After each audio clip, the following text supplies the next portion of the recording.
Cube. Cube. Q-U-B. Du front, des idées, du cran. Éveille la curiosité, suscite la réflexion, favorise le dialogue. Pour comprendre le monde qui vous entoure. Radio, télé, balado, vidéo. Savoir et comprendre. Cube. Ça a commencé, parfait. Je vois plus la petite lumière rouge. Bonjour tout le monde. Écoutez, il y a un seul mot ce matin quand je me suis réveillé qui m'est venu à l'esprit. C'est un mot un peu bizarre qui n'est pas dans la langue française. C'est « poids ». Pourquoi « poids » ? Est-ce que vous avez regardé par la fenêtre, ceux qui ne sont pas sortis dehors, là, juste regardez par la fenêtre, regardez la qualité de l'air. L'indice de qualité de l'air, là, c'est ce qui mesure si c'est une bonne idée, oui ou non, de sortir dehors. 118 ce matin. Ça veut dire que c'est très mauvais. Moi, j'ai toujours de la misère à respirer dans ce temps-là. En fin de semaine, les amis, ne sortez pas. Restez à la maison, OK? J'exagère un petit peu. Mais si vous restez à la maison puis vous suivez mes conseils, il y a un bon film que vous pouvez regarder. Hein? On se met des petites couvertes comme ça, on sort pas, on garde nos petits poumons en santé. Ça s'appelle l'Omerta scolaire. J'ai reçu tout de suite, là, ici, présents, ils sont là, deux participants du film. Déjà, le réalisateur, Francis Denis. Bonjour, Francis Denis. Bonjour. Un avocat qui témoigne dans le film, Monsieur Morin, bonjour. Séguin, en fait. Séguin, exactement. Excusez-moi, bonjour. c'est un petit peu le bordel, là. C'est un film qui raconte, en fait, c'est un documentaire. C'est pas un film de fiction, mais c'est un documentaire sur la situation dans les écoles parce qu'il y a toute une ambiguïté autour de qu'est-ce qu'on fait avec les jeunes qui détransitionnent. Qu'est-ce qu'on fait avec les jeunes qui choisissent, avant l'âge de 14 ans, de changer d'identité de genre? On dit souvent au Québec que c'est de la théorie, qu'on peut, oui ou non, se poser ces questions-là, mais qu'il n'y a pas de cas réel. Vous, ce que vous avez fait, puis je commencerai avec vous, parce que vous avez représenté une professeure qui a été aux prises avec une situation comme ça, M. Séguin, une élève de 14 ans, on doit le préciser, c'est une jeune fille biologique qui, au cours de l'année, comme ça, change de sexe, comme ça, en tout cas, change d'identité de genre. Et là, la professeure doit se demander si oui ou non, elle appelle les parents, si oui ou non, elle s'adresse à la direction. Et ça a été très compliqué pour elle. Ça a été très compliqué. En fait, ce n'est pas encore arrivé parce que l'école qui l'engage, suivant des directives qui viennent d'en haut, donc du ministère de l'Éducation, lui a interdit de le faire, basé sur des instructions ministérielles. En gros, un guide, mais finalement, c'est des directives ministérielles. Et donc, c'est dans cette mesure-là où elle m'a contacté avant la rencontre de parents, parce que c'était un moment où, franchement, disons, c'est un reality check, là, être devant les parents, les avoir en face, puis cacher cette information-là qui est tellement cruciale pour des parents, c'est quelque chose qu'elle n'avait pas la force de faire. Mais non, mais parce que la loi dit quoi? La loi a changé en 2016. C'était sous le gouvernement de Philippe Couillard. Et à partir de ce moment-là, on a décidé qu'en bas de 14 ans, oui, il faut absolument parler aux parents, mais après 14 ans, là, l'école dit qu'il faut cacher l'information. C'est bien l'expression qu'on retrouve, là, ou en tout cas l'interprétation de la loi.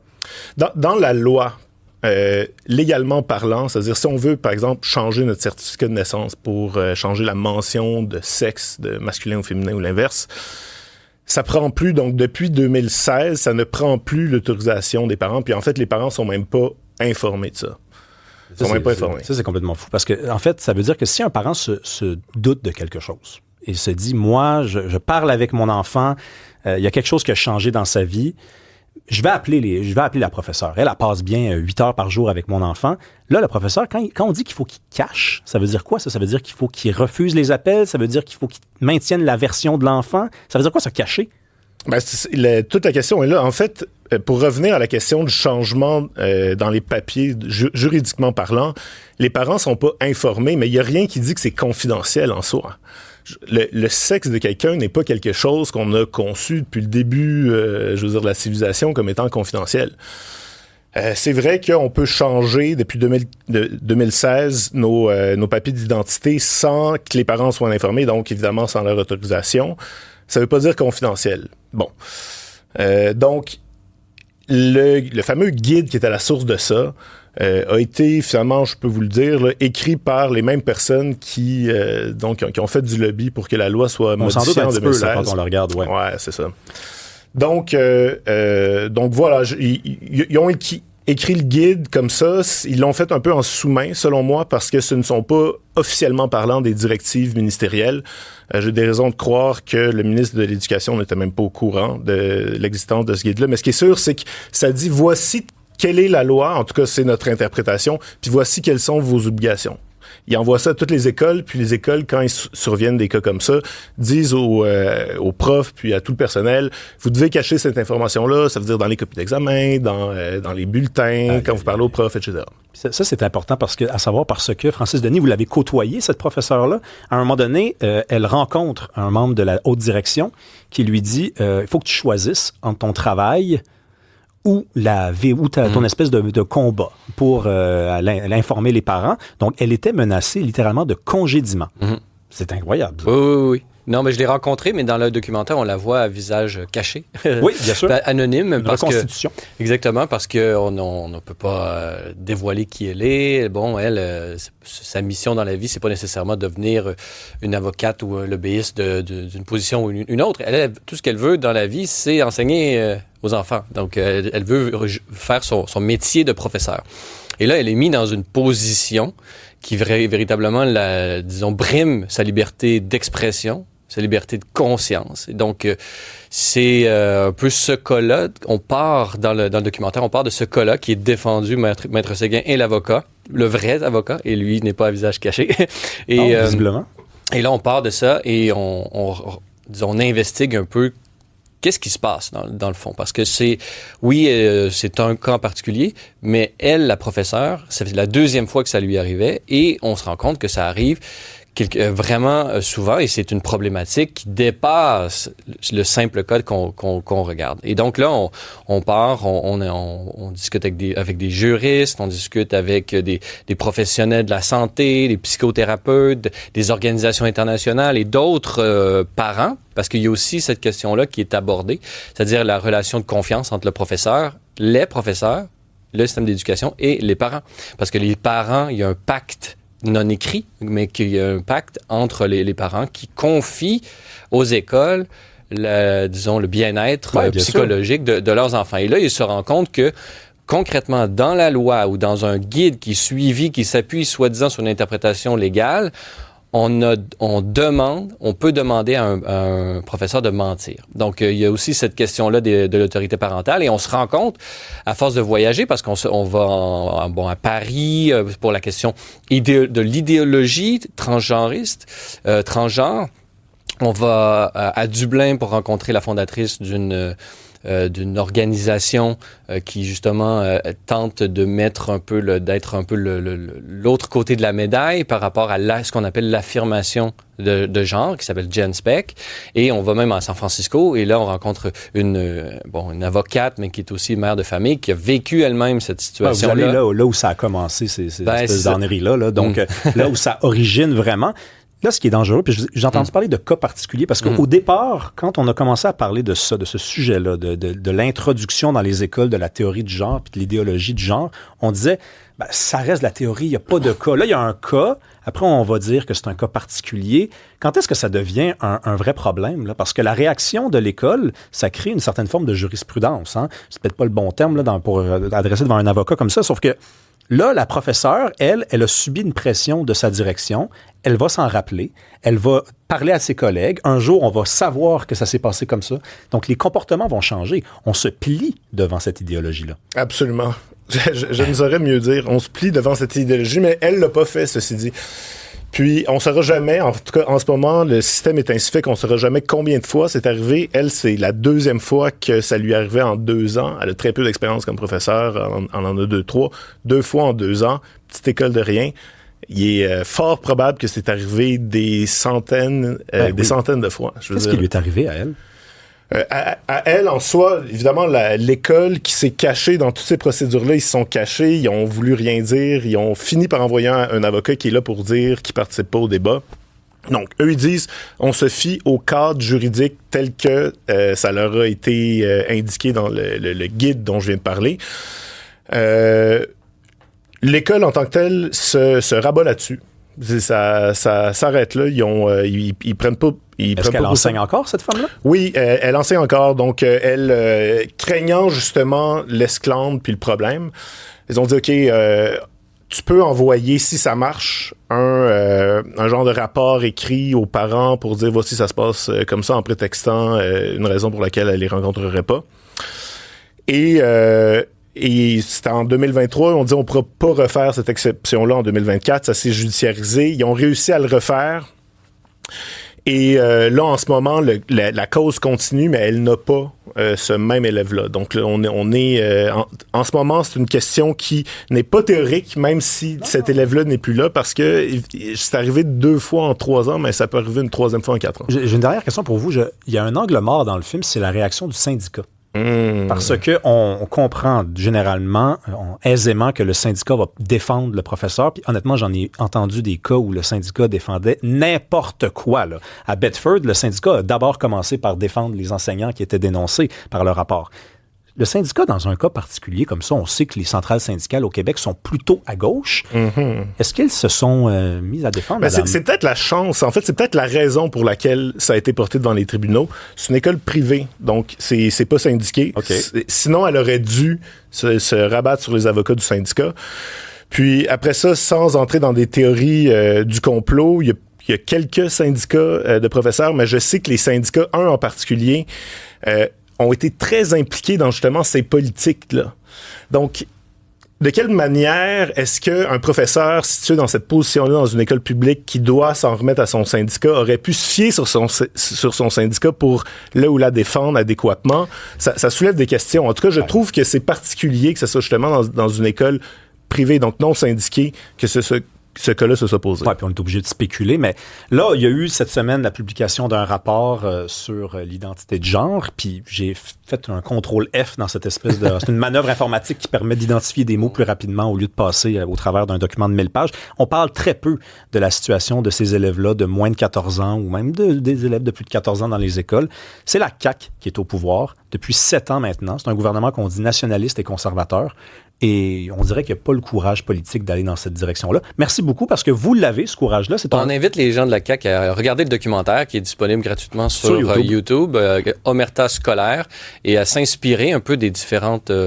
disons, des spécialistes qui s'expriment dans le documentaire pour pouvoir se faire une idée beaucoup plus claire de la situation et éventuellement arriver avec des politiques qui vont protéger les enfants, qui vont protéger la liberté de conscience, qui vont protéger la liberté d'expression et la relation entre les professeurs et les parents. Merci, Francis. Puis, si je peux juste dire une petite affaire avant de finir. Ce rapport-là nous a quand même appris quelque chose. Le Québec est le seul endroit dans le monde où à 14 ans, on peut changer nos papiers d'identité sans demander aux parents.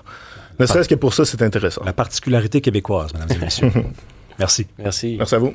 Des opinions différentes. L'actualité décortiquée. Commentée. Savoir et comprendre. Cube. Le temps va vite. Dans 10 jours, ça va faire déjà 6 ans que la loi 21 a été adoptée. Qu'on me demanderait, ça fait combien de temps? J'aurais envie de dire 3-4 ans, déjà 6 ans. Et dans une société normale, eh bien, une loi qui a été adoptée comme ça, à l'Assemblée nationale, eh bien, on s'en serait passé à autre chose. Hein? Il y aura encore des gens, évidemment, qui seraient contre cette loi-là. C'est une loi qui divisait à l'époque, qui divise encore certainement la société québécoise. Mais le Québec n'étant pas exactement une société normale, elle se trouve bientôt devant la Cour suprême et il y a déjà des gens qui sont payés et grassement payés pour la préparer, cette bataille-là. On va parler avec Nicolas Gagnon, qui est directeur Québec pour la Fédération canadienne des contribuables. Bonjour, Nicolas. Bonjour à vous. Donc, les chiffres, ce sont les suivants. C'est 1 million de dollars plus 29 514 et 78 sous. C'est la somme que le gouvernement fédéral, le gouvernement fédéral, c'est mon argent, le vôtre, celui de tous ceux qui nous écoutent en ce moment, qui sert à préparer la présentation des avocats, la défense des avocats dans le dossier contre la loi 21. Vous qui étudiez comme ça les dépenses constantes comme ça, j'imagine que ça ne vous surprend pas. Ça surprend pas, mais ça déçoit quand même de savoir que le gouvernement fédéral dépense autant d'argent, en fait, autant de ressources pour être en mesure de se battre contre une loi, comme vous l'avez annoncé au départ, qui a été effectivement votée par l'Assemblée nationale en bonne et due forme, de manière complètement démocratique. Et en plus de ça, il y a quand même un appui de la part de la population. Il faut dire que la question de la loi 21 ou de la laïcité, ça faisait partie de la campagne électorale de 2018. Et en même temps, en 2022, les gens ont redonné confiance au gouvernement de la CAQ qui avait mis en place cette politique-là. Et à moins que je m'abuse, ils sont aussi en faveur de son renforcement présentement. Donc, clairement qu'on se pose la question, pourquoi est-ce que le gouvernement fédéral se mêle de ça? Mais finalement, c'est parce qu'il y a plusieurs groupes dans la société civile qui, effectivement, veulent se faire entendre et vont jusqu'aux plus hautes instances, dans ce cas-ci, la Cour suprême. Mais il y a deux choses qui sont très dérangeantes là-dedans. La première, c'est oui, le montant. On doit se dire qu'en tant que contribuable québécois qui envoie de l'argent à Ottawa, il y a quand même une partie non négligeable de ça, pas loin peut-être du 1/5 de la facture qui vient effectivement de l'argent des contribuables, pas loin de 200 000. Mais en plus de ça, on dépense de l'argent en tant que contribuable québécois pour que le gouvernement du Québec puisse défendre la loi 21 devant les tribunaux. Donc, on paye des deux côtés. Et en plus, il faut dire que c'est 1 million qui a été dépensé et le procès n'est pas encore commencé. Et en plus, il y a pas loin de 55 groupes d'intervention qui vont se faire entendre durant l'ensemble du procès. Ça veut dire que ça va durer très longtemps. Alors, si ça a coûté 1 million de dollars jusqu'à maintenant, j'ai très hâte de voir la facture une fois que le procès va être complété, parce que malheureusement, les Québécois vont payer littéralement des deux bords encore une fois. Oui, parce que là, vous touchez à l'essentiel. Le gouvernement du Québec a raison de mettre de l'argent dans la défense d'une loi qui est contestée. C'est la raison d'État. C'est le gouvernement du Québec. La loi a été votée démocratiquement. J'ai dit que ça divisait la population comme n'importe quelle loi, là. Il n'y a jamais 100% du monde qui sont d'accord, à part dans des dictatures. Sauf que là, c'est pas la même chose. Vous avez le gouvernement du Québec qui, à mon avis, et j'aimerais ça vous entendre là-dessus, fait bien d'utiliser des fonds publics pour défendre sa propre loi. Mais là, de l'autre côté, c'est très différent parce que le gouvernement fédéral devrait tout simplement accepter le sort. Le sort en est jeté, là, à un moment donné. Exact. On va se dire, d'une certaine manière, le gouvernement du Québec a effectivement le mandat de la part des contribuables québécois pour défendre les lois qu'il a votées. C'est quand même la moindre des choses. Oui. C'est pour défendre l'esprit démocratique de la nation québécoise. Donc, tout ça fait du sens. C'est sûr qu'à la fin, en tant que contribuable, on peut se dire, ben là, ça va nous coûter beaucoup d'argent. Mais bon, il y a quand même, malheureusement, rendu là, je suis obligé de dire, il y a un coût à payer pour défendre notre démocratie. D'un autre côté, ce qui dérange aussi, c'est qu'on a très peu d'informations de la part du gouvernement fédéral par rapport à comment l'argent est dépensé. On connaît pas c'est qui les cabinets d'avocats qui ont été mandatés. On sait pas c'est quoi les tarifs horaires et on sait pas, on n'a pas non plus cette information-là de la part du gouvernement québécois, mais au niveau fédéral, on a même essayé de caviarder cette information-là. En fait, je lisais l'article qui avait été rédigé, là, je pense que c'est le bureau d'enquête du Journal de Montréal qui en parlait justement et qui rappelait que dans le fond, c'est le Bloc québécois qui a soumis des demandes d'accès à l'information. Ils ont reçu les documents qui étaient complètement caviardés, mais c'est en fait bizarrement dit de même, mais c'est en bonne partie grâce à l'incompétence des fonctionnaires fédéraux qui ont traité la demande, qu'on connaît finalement. Ben oui, ils ont mal caché leurs affaires. Ils ont mal caviardé. C'est ça, ils ont mal cavardé le document. Sinon, on saurait même pas que ça a coûté 1 million de dollars jusqu'à maintenant. Donc, il y a quand même une raison pour tous ces coûts-là, mais il n'en reste que ça dépasse l'entendement. Je vais pas vous demander de vous commettre, Monsieur Gagnon, mais moi, je vais spéculer. C'est la liberté que je vais prendre. 1 514 $78, parce que là, après, on va parler des sondages que le gouvernement du Québec commande, puis c'est une somme qui est bien plus impressionnante. Savez-vous quoi? Quand on dit qu'il y a des sommes qui sont caviardées, moi, je ne crois pas que c'est seulement 1 million de dollars que le fédéral a mis là-dedans. Je pense que ça fait des années qu'on prépare une bataille judiciaire qui va être très importante, qui va être décisive. C'est un moment important de l'histoire du fédéralisme au Canada. 1 29 000 $, là, c'est des peanuts. C'est bien plus que ça. Ben, écoutez, je suis d'accord avec vous là-dessus. Bon. Il y a des très fortes chances que le coût soit sous-estimé. En plus, on est en train de voir le coût final. Puis, il faut vous rappeler aussi que c'est pas la première fois que le gouvernement fédéral utilise notre argent en tant que contribuable ou contribuable québécois dans des procédures ou dans des procès contre des provinces, malgré la volonté populaire ou la volonté démocratique de ces mêmes provinces. On peut se rappeler le procès qui a eu lieu notamment des provinces contre le gouvernement fédéral par rapport à la taxe du carbone que l'Alberta et la Saskatchewan ainsi que le Nouveau-Brunswick et même, si je ne me trompe pas, l'Ontario faisait partie de cette procédure judiciaire-là. Finalement, ça a coûté peut-être des millions de dollars, on connaît pas le chiffre exact, autant pour les provinces pour se défendre que la facture du fédéral. Tout ça pour finalement arriver en 2025 avec une taxe carbone qui a finalement été suspendue, voire complètement annulée au niveau fédéral. Donc, on voit à quel point l'argent des contribuables trop souvent finit dans des tribunaux, dans des causes qui sont menées par le gouvernement fédéral et qui vont effectivement contre la volonté des provinces. Mais justement, M. Gagnon, comment ça se fait que les contribuables ont pas de recours pour ça quand le fédéral et le provincial se battent ensemble, puis nous, on est là à regarder le spectacle puis à cracher l'argent? Qu'est-ce qu'on peut faire, nous? Est-ce qu'on peut faire quelque chose ou on est juste des spectateurs? C'est une très bonne question. Je dirais qu'en termes il n'y a pas grand-chose qu'on peut faire de notre côté dans ce genre d'intervention-là au niveau parce qu'on s'entend qu'on parle de procédure judiciaire entre deux corps gouvernementaux, donc entre le provincial et le fédéral. Nous, on est pas mal pris entre les deux, là. C'est-à-dire à la fin, on paye des deux côtés, mais il y a très peu de recours qu'on a à notre disposition. À la fin, je pense que le meilleur recours qu'on peut avoir, c'est d'avoir un gouvernement à Ottawa qui écoute les revendications des provinces et qui ne va pas se battre contre elles à chaque fois qu'il y en a une qui essaie d'aller chercher des champs de compétences supplémentaires ou de faire valoir son point.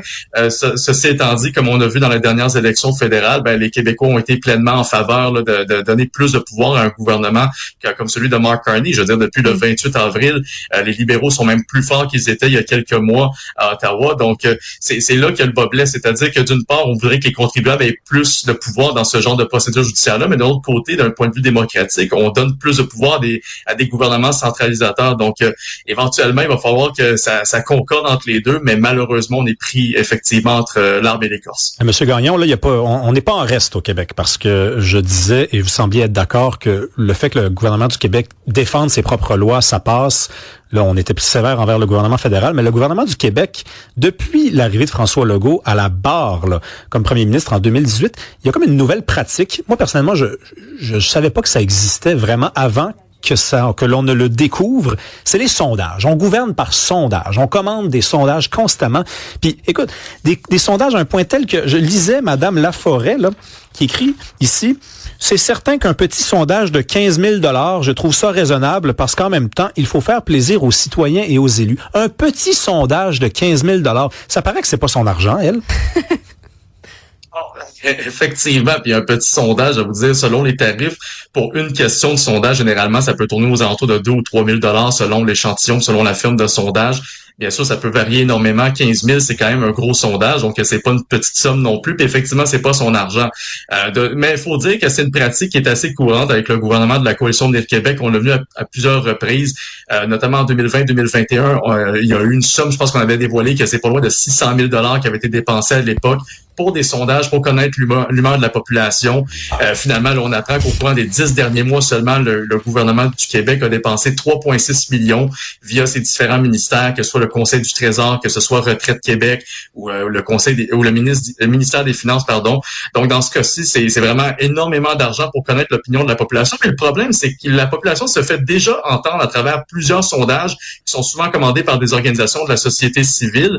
Et ces sondages-là méritent d'être écoutés, mais trop souvent, le gouvernement fait la sourde oreille. Il y a deux très bons exemples. C'est notamment pour venir à la question de la bourse du carbone. Il y a 2 sondages qui ont été publiés par Léger dans les derniers mois qui démontrent que la population ne veut plus rien savoir de ce mécanisme-là, mais le gouvernement veut rien savoir. On a eu aussi des sondages par rapport à l'interdiction des voitures à essence et au diesel pour 2035. Encore une fois, le gouvernement de François Legault continue à aller de l'avant dans ces politiques-là.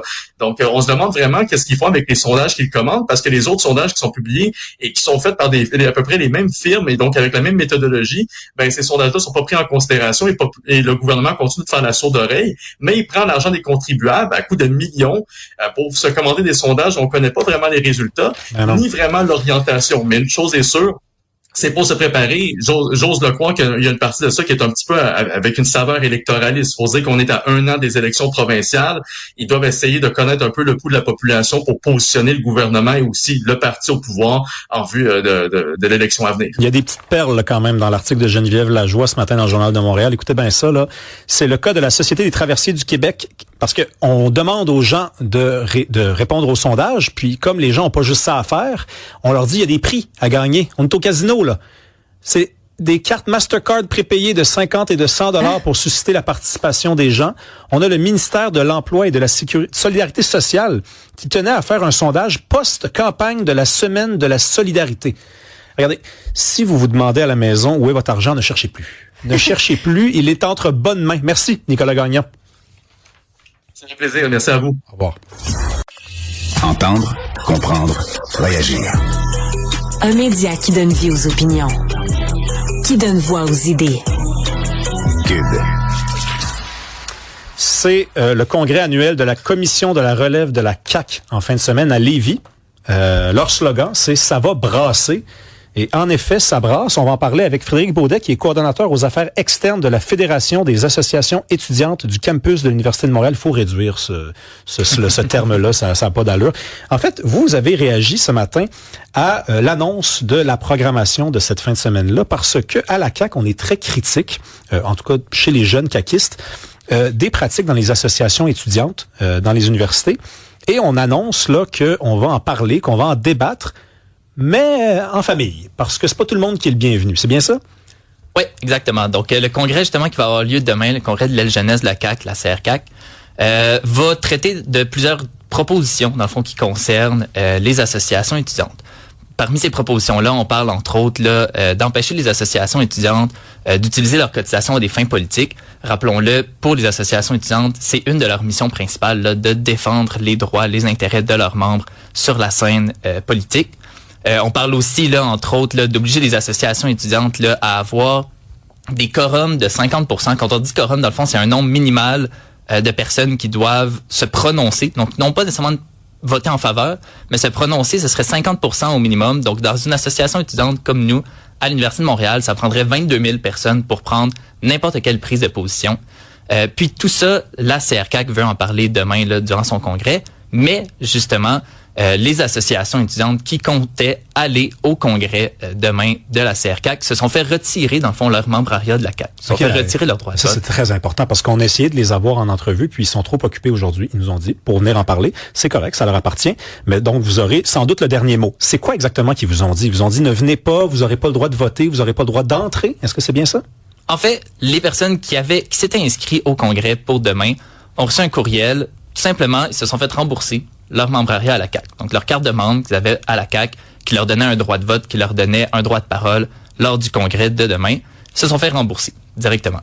Donc, quand ils ont appelé, ils ont demandé, ils ont essayé de poser des questions, ils se sont fait dire que, en effet, ça leur donnait plus ce droit de parole-là, ce droit de vote-là demain durant le congrès. C'est une pratique qui se fait depuis des années pour les associations étudiantes d'être membres non seulement de la CAQ, mais de tous les partis, afin de pouvoir aller faire entendre les revendications étudiantes, pouvoir aller justement participer au débat, participer à la vie démocratique.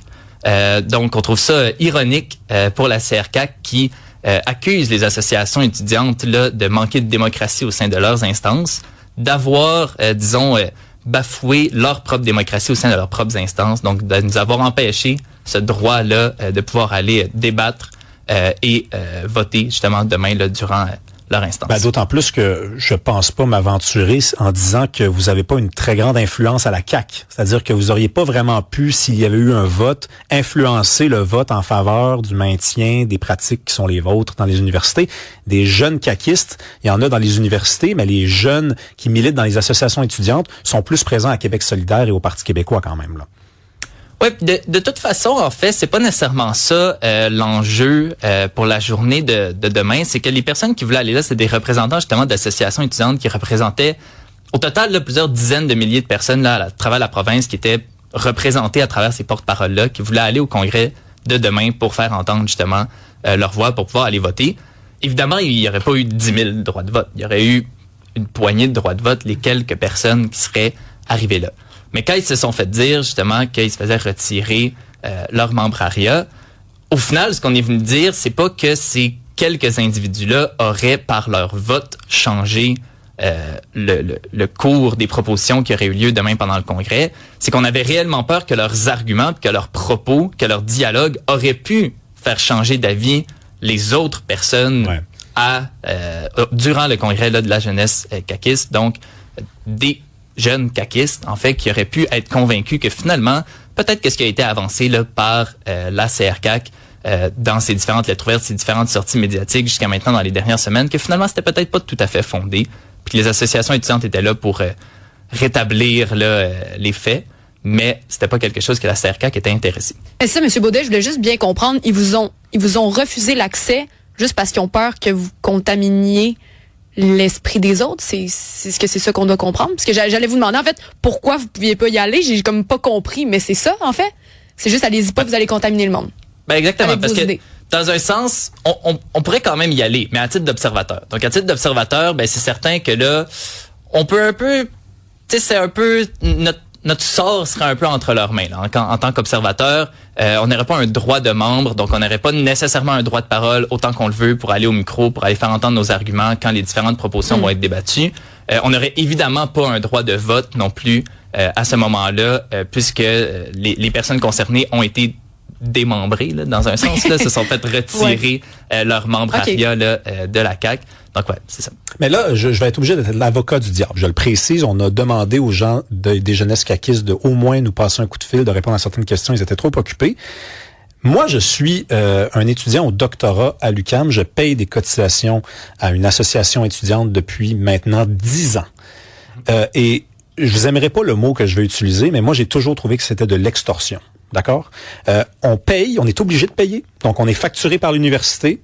C'est pas cher, là. C'est 30-35 $. Moi, je suis un étudiant de droite. OK? Je suis reconnu dans les couloirs. Il y a des enjeux avec la démocratie dans toutes les associations étudiantes du Québec au complet. Déjà là, c'est une affirmation qui est quand même assez généralisante. Ben, c'est vrai, par exemple, que dans l'ensemble des associations étudiantes, et peut-être que j'en échappe une, on peut faire passer des affaires avec un vote de 5 personnes. Là. C'est sûr là, qu'on peut faire ça. S'il y a personne qui se présente à l'assaut, à l'Assemblée générale, ben je veux dire, ça va passer le vote quand même. Vous me diriez que ça serait la même chose s'il y avait juste 10 personnes qui votaient aux élections générales au Québec, mais il y a toujours bien plus que 10 personnes qui votent. En fait, non, parce qu'il y a, dans presque toutes les assemblées générales à travers le Québec, il y a ce qu'on appelle des quorums, qui sont justement les nombres minimales. Ces taux de participation-là sont complètement différents d'une association à l'autre. C'est les règlements internes qui choisissent. Souvent, ça va être en termes de pourcentage du nombre de membres qui sont représentés. C'est ce que je cherche comme dans les associations de programmes à l'Université de Montréal. Habituellement, ça va tourner autour d'une dizaine de pourcents de l'ensemble des membres. Ça, c'est des minimums. Ça n'a aucun sens. Ça, c'est des minimums. Un 10% pour la majorité des associations étudiantes de programmes, ça va représenter parfois plusieurs dizaines, voire quelques centaines de personnes qui ensemble vont pouvoir, qui ensemble justement là, vont décider de ces décisions-là. C'est des taux minimums. On vise toujours plus. Une chance que c'est. Puis il faut comprendre que le quorum, c'est une seule partie du processus démocratique aussi. Une association étudiante va essayer d'aller chercher les opinions de ses membres à travers d'autres moyens, à travers des comités, des conseils, en allant tout simplement parler à sa population étudiante. Puis tout ça fait partie du processus démocratique. Quand on arrive en instance, c'est un peu l'aboutissement de tout ce processus-là. Monsieur Baudet, là, moi, si j'allais à l'UQAM, à l'association qui représente les programmes en sciences humaines, et que je défendais une position qui n'est pas d'extrême gauche, je pourrais me faire cracher d'en face. Donc, si la démocratie, c'est pas le quorum, fine.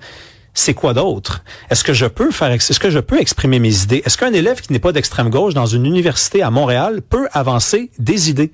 Ben, moi, je pense qu'absolument. Ah oui? Absolument. Dans les associations étudiantes, les assemblées générales servent à ça. Les assemblées générales, ils servent justement à aller débattre de certaines idées. Je me suis déjà fait refuser l'entrée dans une assemblée générale. Parce que là, à un moment donné, vous allez manquer d'arguments, je vous le dis. Là. On n'écoute pas les gens qui pensent différemment. Ce sont des militants radicaux. Donc, c'est ce que essaie de dénoncer la CAQ. Moi, je vais vous dire une chose. Vous avez eu le courage de venir ici face à moi. Ils n'ont pas eu ce courage-là. OK? Vous avez raison de dénoncer le fait qu'il y a une contradiction dans leur discours parce qu'ils vous appliquent le même sort que vous appliquez à vos membres. D'accord? Qui sont pas des membres qui pensent exactement comme vous. Mais il faut qu'il y ait un exercice de conscience. Vous allez devoir le faire tout seul sans eux, mais c'est pas suffisant de dire on peut s'améliorer, il n'y a pas de démocratie parfaite. Caroline, il y a des décisions qui se prennent par 10% des membres. Moi, j'ai des amis qui sont à l'UQAM, ils arrivent dans des rencontres, on dit tu rentres pas, tu nous heurtes. C'est un gros problème, ça. Ben ça, comme je dis, ça fait partie des processus que nos associations étudiantes doivent travailler dessus et le font constamment. Nous-mêmes, à la FECUM, c'est quelque chose qu'on est en train de faire en ce moment. On a des comités en ce moment qui se penchent sur nos manières d'améliorer la démocratie à l'intérieur de nos instances elles-mêmes. Comme vous l'avez mentionné vous-même, il y a une certaine hypocrisie dans ce que la CRCAQ avance de ne pas vouloir avoir cette même réflexion-là de leur côté, de ne pas vouloir entamer le même dialogue. À l'intérieur des associations étudiantes, il y a tout plein de processus différents qui sont mis en place justement pour aider à cette démocratie-là. Comme je dis, il y a des comités, il y a des conseils, il y a différentes choses là, justement qui sont mises en place pour essayer d'être à l'écoute du plus grand nombre possible. Évidemment, comme au sein de n'importe quelle démocratie, il y a des décisions qui doivent être prises. Ces décisions-là vont devoir passer par des votes, devoir passer par différents processus. Ça fait en sorte que, évidemment, il y a certaines personnes là qui vont pas nécessairement être d'accord avec les décisions qui sont prises, mais ces décisions qui sont prises de manière... C'est pas la majorité. Vous représentez qui? Nous, on représente 40 000 membres à l'Université de Montréal. Non, c'est pas vrai, ça. C'est pas vrai, vous représentez 40 000 membres. Vous représentez officiellement 40 000 membres qui se font facturer de force. C'est de l'extorsion sur leur facture. Et pour se faire rembourser, il faut remplir des formulaires, il faut scanner des affaires. Il n'y a plus personne qui a un scan en 2025. C'est fait exprès pour pas que les gens puissent se faire rembourser. Les 40 000 membres qu'on représente sont membres eux-mêmes d'associations étudiantes. C'est ces associations étudiantes-là qui viennent dans nos instances pour représenter la voix de leurs membres. C'est des processus démocratiques qui, comme je dis, peuvent être améliorés, sont améliorés en continu. On travaille constamment à les améliorer. Mais c'est pas une condition absolue que 40 000 personnes doivent une par une venir donner chacune leur opinion pour qu'on puisse être capable démocratiquement de prendre des décisions. On s'entend là-dessus, mais bon, en fait, vous faites peut-être un petit peu semblant de pas comprendre ce que je vous ai dit, mais vous avez eu le courage de venir. Ça, je veux le remarquer. Merci beaucoup, Frédéric Baudet. Puis, si la CAQ nous écoute, un dialogue, ça se fait à deux. Merci. Cube stimule la réflexion, nourrit le dialogue. Cube. Ah, Marc Boilard, bonjour. Rémi, bonjour. Quand j'ai su qu'on allait finir le vendredi de la semaine ensemble. C'est cool, hein? Je sais pas, j'étais tellement content, là. Tu vibrais. Écoute, j'ai appris quelque chose sur toi que je savais pas. Ton doctorat, tu le fais à l'UQAM. Oui. Ça ressemble à... Je vois des points communs. Moi, j'ai fait mon bac en droit au couche-tard. Ça fait que je me disais, il y a quelque chose. Il y a des liens. Ça vaut à peu près la même affaire. Dans les classements, je pense même que Couche-Tard arrive un petit peu avant l'UQAM. Bon. Mais André Pratt, qui a quand même une grande réputation, ce matin a écrit un texte dans la presse. C'est quand même un journal qu'il connaît bien. Absolument. Et dans son titre, ça disait « Ancien sénateur et étudiant au doctorat en histoire à l'UQAM ». Quand même. André Pratt. Bon. Imagine-toi, t'es le directeur de recherche d'André Pratt. Faut que tu dises à André Pratt, faut que tu travailles un petit peu ta méthodologie. C'est vrai, hein? Tu viens nous parler d'un divorce, le divorce de la semaine. De l'année. En tout cas, à date, oui, c'est ça. Mm-hmm. Elon Musk, Donald Trump. Ouais. Puis le sociologue en toi va être content parce que en soi, ça m'intéresse zéro. Mais ce qui m'intéresse, c'est de parler de l'idée des ex. Là, regarde, tu m'as donné l'occasion de le dire et de le préciser. Je ne suis pas un sociologue. Les gens arrêtent pas de dire le sociologue, Rémi Villemur, le sociologue. Il y a même des gens qui disent l'historien parce que j'ai une maîtrise en histoire. Moi, je suis un chroniqueur. Je fais de la chronique. Vas-y, je te laisse aller. Pourquoi il faut préciser ça? Parce que j'ai énormément de respect. Ça paraît pas tout le temps pour les gens qui font de la recherche et je ne fais pas de recherche. Je fais un doctorat. Par définition, tu n'es pas sociologue si tu fais pas de recherche. En fait, si j'écrivais des livres de sociologie, je serais un sociologue. Si j'enseignais la sociologie, je serais un sociologue. Là, je fais une thèse de doctorat en sociologie, mais elle n'est pas complétée. C'est même un peu laborieux. Donc, en attendant, je suis un chroniqueur. Je suis un modeste chroniqueur. OK. Et animateur à l'occasion, d'ailleurs. Mais ça, tu viens de me dire, parce que ça m'intéresse, tu viens de me dire, c'est quoi les critères reconnus par l'ordre des sociologues? Non, il n'y a pas d'ordre des sociologues. Voilà, c'est ça mon point. Il n'y a pas d'ordre, donc en même temps, on peut dire que t'es pompier ou on va dire que t'es sociologue. Ça m'est arrivé d'être pompier. Exact. Ah ouais. Ça m'est arrivé. Un plat de pâtes qui a mal viré. Ah, pas vrai? OK, parle-moi du divorce de Elon Musk. Alors, l'idée, c'est la suivante. C'est que moi, ça m'a allumé si belle à la bête, elle est complètement déjà hystérique. On fait juste commencer. Qu'est-ce que c'est ça? On s'en va où, là? Non, mais écoute-moi, les ex... Parce que moi, je serais pas surpris. D'abord, j'avais prévu ça à mort, que ces deux zigotos-là allaient se pogner. Ouais. Et je peux même te faire une prédiction, ils vont revenir. Ils ne travailleront pas ensemble, mais ils vont faire, ouais, non, finalement, tu sais, puis j'en suis absolument convaincu. Mais les ex, parlons de ça. Puis pourquoi ça a l'air frivole, on va parler des ex? Non. Parce que c'est un autre truc qui va t'interpeller. Tu es, est-ce que je me trompe, un souverainiste convaincu. Tu ne te trompes pas. Tu es un militant quelque part de certaines choses. Ouais. Et le reproche que je fais souvent aux gens qui sont des militants, c'est qu'ils sont désincarnés de ceux qui vont vivre ce pourquoi vous avez une cause. C'est-à-dire, tu peux être très pro-souveraineté du Québec, mais il faut parler aussi des Québécois. Tu me suis? Totalement. Donc, et dans toutes les circonstances, incluant au travail, les problèmes en général sont de nature relationnelle, mais on le voit pas. Les problèmes du Québec, là, c'est pas les finances, là, ça rentre pas tout dans un fichier Excel. Alors, quand on parle des ex, quand on parle de la politique qui s'est passée ça entre lui et lui, telle affaire, c'est des individus qui influencent d'autres individus. Et c'est là que je trouve que c'est fascinant, parce que moi, je sais pas toi, mais moi, entre autres, comme tout le monde, j'ai eu des ex et des amoureuses. Mais t'en as même eu beaucoup, hein. Ouais, c'est ça la rumeur. Plus d'ex que d'amoureuses. Ah, ben oui. Voilà. Ça marche de même. Et je sais que mathématiquement, mon comptable trouve que c'est bizarre, mais ça reste quand même une réalité. Mais j'ai eu des amis qui sont devenus des ex. Est-ce que tu as déjà vécu ça?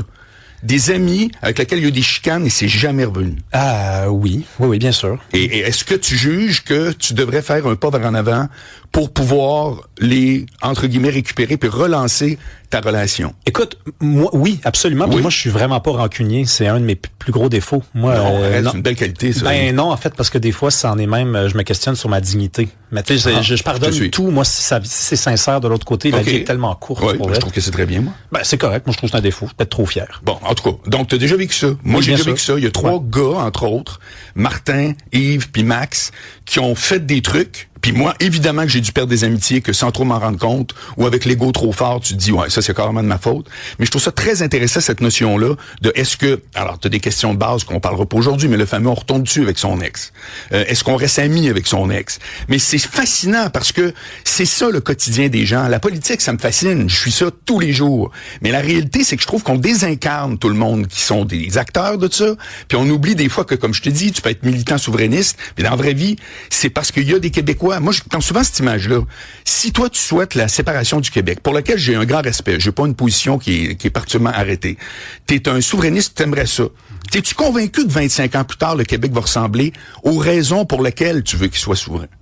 Ben, je comprends où tu veux m'emmener. Là. Ouais. Je comprends qu'il faut que d'ailleurs, dans le dossier de... Ben, la réponse, c'est oui en passant. Là. Mais non, tu sais, oui, mais la réponse, c'est moi, je suis pas d'accord. C'est-à-dire, est-ce que je suis convaincu? Est-ce que j'ai la certitude? Ouais. Est-ce que je lis dans l'avenir? Voilà. Non. C'est ça. Non. Sauf que, par contre, je connais mon peuple, le peuple québécois, je connais mes voisins, je connais mes amis, je connais le peuple québécois pour l'avoir exploré, j'ai voyagé partout au Québec, je connais l'âme québécoise et je suis capable de, je pense, faire une très bonne prédiction. Pas loin d'être pas mal exact. Mais il y a peu de certitude Je autour suis de nous. d'accord. Là. Non, puis c'est pas une raison pour dire que la cause est moins bonne. Non, je sais, je te suis. Alors, c'est la même affaire. Donc, moi, je t'amène encore un autre point. Vas-y. Par rapport aux ex.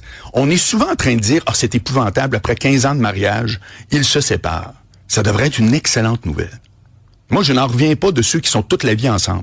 Ça veut dire que, soit option A, ils ont évolué en même temps pareil, ça se peut pas, ou option B, ils sont, un a évolué tandis que l'autre n'a pas évolué, ça veut dire qu'il y en a un qui s'est résigné. Alors, comment ça se fait qu'on félicite, bravo, 30 ans en couple? Non, mais je te laisse Parce aller. qu'ils se choisissent, ils choisissent Ben oui, d'être c'est ensemble. complètement faux. Il y en a plein qui c'est des mariages arrangés. Ben, il y en a Complètement plein. faux. Il n'y a te pas regarde même 1% pas. de vrai. Il te fait dos. Et toi, en arrière. Exact. Non, mais les gens se choisissent de faire des Mais efforts quand et ils se d'évoluer séparent, ensemble. ils font un choix encore plus éclairé parce que c'est Mais pas... pourquoi c'est plus éclairé? Parce que ça fait 20 ans que tu sais que sur les 10 dernières mais ça ça, marche c'est plus. différent. Je suis d'accord avec Ben lui oui, mais là-dessus. tu sépares pas du jour au lendemain. Non, mais tu peux De la même rester façon que ensemble. le monde Oh là sont là. là, Bordel est pogné, là. Non, mais Non, mais ce que je veux dire, c'est que tu peux, pendant 30 ans, avoir eu envie de te séparer 10 fois, mais d'avoir fait le choix de rester parce que tu travaillais, ou des fois te séparer après 15 ans parce que là, ça marche plus du tout. Il y a quand même 2 cas de figure. parfait. Mais c'est lequel que tu te dis, j'ai eu le temps d'y penser le plus entre les deux? C'est celui où tu dis, finalement, je tire la plug. Ouais, mais tu parce poses que une ça drôle fait de 4 question. ans qu'on Marc. essaye. Parce que le temps d'y penser, c'est sûr. Regarde, il y a personne qui peut te dire aujourd'hui que tu prends forcément... Enfin, c'est sûr que tu prends plus de temps pour décider de mettre un terme à quelque chose qui a duré 15 ans Donc, c'est qu'à réfléchi. décider d'aller voir la personne dans le bar que tu trouves cute. Mais, et là, je pense qu'il y a raison, Marc, sur un point, c'est que ce qui fait tomber en amour, c'est pas la raison, c'est souvent la passion.